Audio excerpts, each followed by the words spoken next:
एक घने और सरसब्ज व शादाब जंगल में एक नन्हा सा बंदर रहता था। वो जितना चंचल और शरारती था, दिल का उतना ही साफ और मासूम भी था। जंगल के तमाम जानवर उससे बहुत मोहब्बत करते थे, खास तौर पर एक दाना और मेहरबान हाथी, जिसे अपनी अक्लमंदी और नरम मिजाजी की वजह से पूरे जंगल का रहनुमा माना जाता था। एक दिन नन्हा बंदर उछलता कूदता आम के एक लदे हुए दरख्त के पास पहुंचा।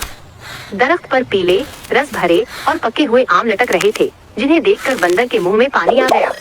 उसने इधर उधर देखा और चुपके से चंद आम तोड़कर खा लिए। वो इस बात से बेखबर था कि ये आम हाथी के सबसे पसंदीदा हैं।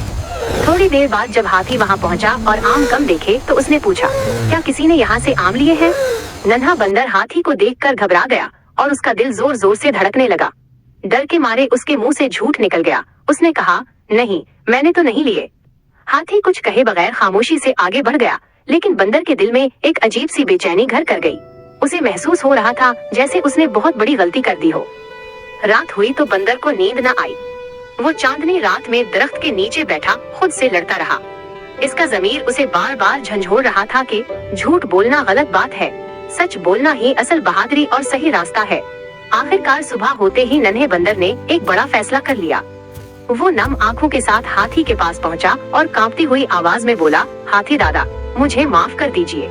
आम मैंने ही लिए थे, मैं डर गया था, इसलिए झूठ बोल दिया। ये सुनकर हाथी के चेहरे पर एक प्यारी सी मुस्कुराहट आ गई। उसने शफकत से अपनी सोंड बंदर के सर पर रखी और बड़े प्यार से कहा, बेटे, गलती तो हर किसी से हो जाती है, लेकिन सच बोलने की हिम्मत बहुत कम लोग कर पाते हैं। मुझे तुम पर फख्र है कि तुमने अपनी गलती मान ली। हाथी ने उसे दिल से माफ कर दिया। ये मंजर देखकर जंगल के दूसरे जानवर भी वहाँ जमा हो गए और सबने बंदर की सच्चाई पर खुशी से तालियां बजाई। नन्हा बंदर शर्मिंदा तो था, लेकिन उसका दिल अब बिल्कुल हल्का हो चुका था। उस दिन के बाद नन्हे बंदर ने अहद किया कि वो कभी झूठ नहीं बोलेगा और वो पूरे जंगल के लिए सच्चाई की एक जिंदा मिसाल बन गया।